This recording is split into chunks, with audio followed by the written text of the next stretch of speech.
اسی ادارے سے تربیت حاصل کر رہے ہیں. 11 زبانوں کو اس میں شامل کیا گیا تھا. گجراتی، مراٹھی، بنگالی، اڑیا، کناڈا، ساری زبانیں تھی سوائے اردو کے. پورا ہندوستان خاموش رہا، پورا بہار خاموش رہا، کہیں سے کوئی آواز نہیں اٹھی. سرزمین کٹیہار سے ہم نے national institute of public schooling کے ڈائریکٹر کو ان کے صدر کو ہم نے خط لکھا کہ جناب ہزاروں کی تعداد میں اردو اساتذہ آپ کے ادارے سے ٹریننگ حاصل کر رہے ہیں اور آپ نے اردو کو شامل نہیں کیا ہے. میری آپ سے گزارش ہے کہ اردو کو شامل کریں.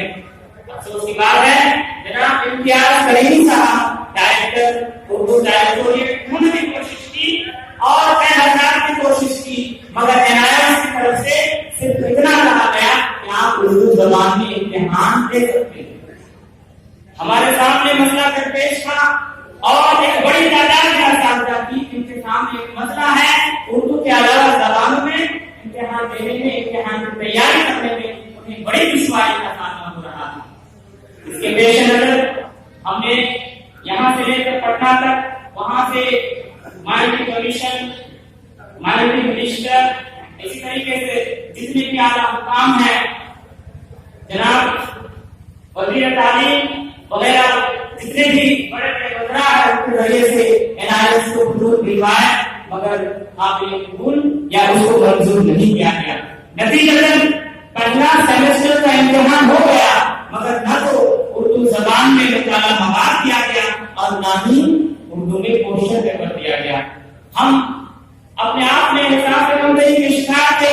ہم نے دیکھا وہ اساتذہ جو اردو زبان میں امتحان دینا چاہتے تھے، وہ اساتذہ جو اردو زبان میں یعنی اردو میڈیم میں بھی اپنی تعلیم حاصل کیے ہیں، ان کے سامنے دیگر میڈیم میں امتحان دینا ایک بڑا مسئلہ تھا. لیکن اس مسئلے کے حل کے لیے نہ کوئی نیتا کھڑا ہوا، نہ کوئی ادارہ کھڑا ہوا، نہ کوئی تنظیم کھڑی ہوئی. پورا بہار، پورا ہندوستان خاموشی کا مظاہرہ کر رہا تھا.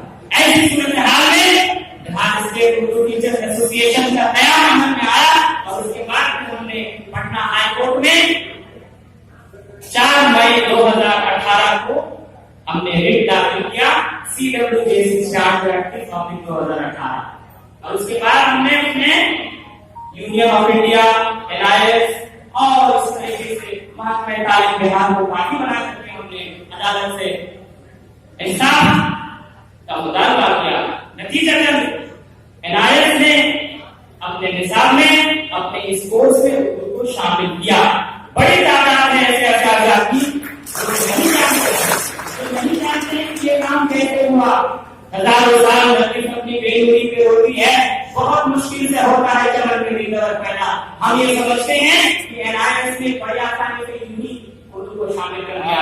مجھے وہ دن یاد ہے جب ریجنل ڈائریکٹر جناب تینو پرساد سے ہماری ملاقات ہوئی دلت بھون میں، انہوں نے ہم سے کہا کہ ہم معافی چاہتے ہیں، ہماری پالیسی میں نہیں ہے، ہمارے پاس افراد نہیں ہیں جو کورس کا مٹیریل اردو میں ٹرانسلیٹ کرے، جو کوشچن پیپر تیار کرے. اس لیے ہم آپ سے معذرت چاہتے ہیں، اس کورس میں اردو کو شامل نہیں کر سکتے ہیں. بالآخر ہم نے عدالت کا سہارا لیا اور اللہ کی مدد رہی کہ ہم کامیاب رہے، مگر مکمل کامیابی آج بھی نہیں ہوئی. مکمل مواد آج بھی دستیاب نہیں ہے، سازشیں چل رہی ہیں اور کہیں نہ کہیں میں مبارکباد پیش کرتا ہوں حکومت بہار کو. ہمارے ہمیں موقع دیا کہ ہماری بدقسمتی ہے، بڑی تعداد میں اساتذہ آئے گھوم کے چلے گئے. یقیناً آنے والے نسل کو کیا نہیں دکھائیں گے. ہم لوگ استاد ہیں، ہم اردو کے نام کی روٹی کھاتے ہیں، ہم اردو کا کھاتے ہیں، لیکن ہمیں ذرا بھی احساس نہیں ہے کہ ہماری ذمہ داری کیا ہے. آج ہمارے سامنے چیلنج ہے. اسکول جب ہم نے جوائن کیا اسکول تو ہمارے سامنے چیلنج تھا ہیڈ ماسٹر. لیکن ایک توجہ دیں آپ لوگ، عام طور پہ اسکولوں میں جو روٹین بنایا ہے اس میں اردو شامل نہیں ہے. کوئی صاحب بتائیں گے اردو شامل ہے کہ روٹین میں نہیں ہے. ایک اسکول میں جہاں ہم رہتے ہیں ہمیں وہاں یہ اختیار حاصل نہیں ہے کہ ہم بچوں کو اردو پڑھائیں. اور بات کی بات تو کتاب کی ہے، جب گھنٹی کے بچے کی کتاب رہ گئی نہیں پڑھائے گا کون. لہٰذا جب ہم پڑھانا چاہیں گے، جب ہم آگے بڑھنا چاہتے ہیں، مسائل دو طرح کے ہیں. ایک طرف ہے بے حسی، ہمارے اساتذہ کو احساس ہی نہیں ہے کہ ہمیں کرنا کیا ہے، ہماری ذمہ داری کیا ہے. اور پہلے سے موجود اساتذہ ہمیں یہ بتاتے ہیں پرائمری اسکول میں لینگویج کا کوئی ٹیچر نہیں ہوتا ہے، پرائمری اسکول میں سب کچھ پڑھانا ہوتا ہے. پرائمری اسکول میں کوئی عجیب حال ہے. ہم باہر ہو کے آئے ہیں, نوٹیفکیشن ہمارا ملتا ہے, ہم کو معلوم ہے کس لیے ہمارے ہیں, مگر بنیادی طور پر ایک اسکول میں ہمیں یہ بتایا جاتا ہے پرائمری اسکول میں لینگویج کا کوئی ٹیچر نہیں ہوتا, جبکہ ہماری تدبری, ہماری بہاری صرف اور صرف اردو زبان کو پڑھانے کے لیے ہوئی ہے. لیکن حال یہ ہے کہ عموماً اردو اساتذہ اردو نہیں پڑھاتے, اور اگر کہیں پڑھاتے ہیں تو پہلی گھنٹی اردو پڑھا لے, اس کے بعد سارا سبجیکٹ پڑھا لیں. یہ کون سا طریقہ ہے؟ کیا ہم اگر ایک کلاس میں اردو پڑھا لیں گے 3 4 5 کا کیا ہوگا؟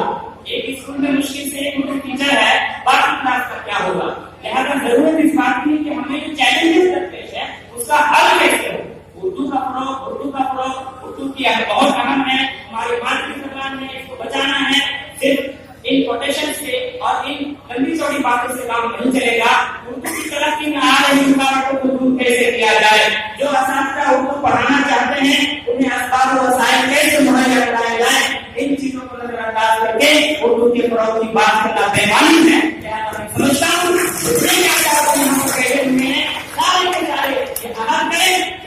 اردو ٹیچرس ایسوسیشن یہاں سے لے کے پٹنہ تک حکومت کے ساتھ مل کر جناب امتیاز کریمی صاحب اور دیگر جو ذمہ داران ہیں, ہم نے ان سے گزارش کی ہے کہ خالص سرکاری اسکولوں میں بہار اردو اساتذہ کی یہ جماعت ہے جن کا کام ہے سرکار جو چاہتی ہے اور جس مقصد کے تحت ہمیں بحال کیا ہے اسکولوں میں کہ ہم اردو پڑھائیں, اس کے عملی نفاذ کے لیے ہم نے ایک پلیٹ فارم بنایا ہے تاکہ عملی نفاذ میں کہیں کوئی پریشانی نہ ہو, کوئی دشواری نہ ہو. ہم سمجھتے ہیں ضلع انتظام میں مبارکبادی کو مستعد ہیں. ہم چاہیں گے کہ ضلع پورنیہ میں اس طرح کے جو بھی مسائل ہیں آپ لوگ اٹھائیں اور پیش کریں تاکہ سرکار کے جو چھٹی میں اسکول کے چھٹی میں اس میں اردو شامل ہو, اور جو بھی یہاں دشواریاں اور رکاوٹیں آ رہی ہیں وہ رکاوٹیں ختم ہو جائیں. اسی امید کے ساتھ اور آخر میں آپ سے میری درخواست ہے کہ ہمارا ایسوسیشن ہے بہار اسٹیٹ اردو ٹیچرس ایسوسیشن, اس سے سارے لوگ معلم معلمات تمام طرح کے لوگ اس سے جڑ جائیں. یہ ایسوسیشن کسی خاص بیچ کے ایسوسیشن نہیں ہے. 2016 سے لے کر کے پچھلے جتنے بھی اردو ٹیچر ہیں سارے لوگ اس سے جڑے, ایک پلیٹ فارم ہم نے بنایا ہے. آج ایک ساتھ مل کر اردو کی آبیانی, اردو کے فروغ, اس کی بقا اور تحفظ کا حل کرتے ہیں. بہت بہت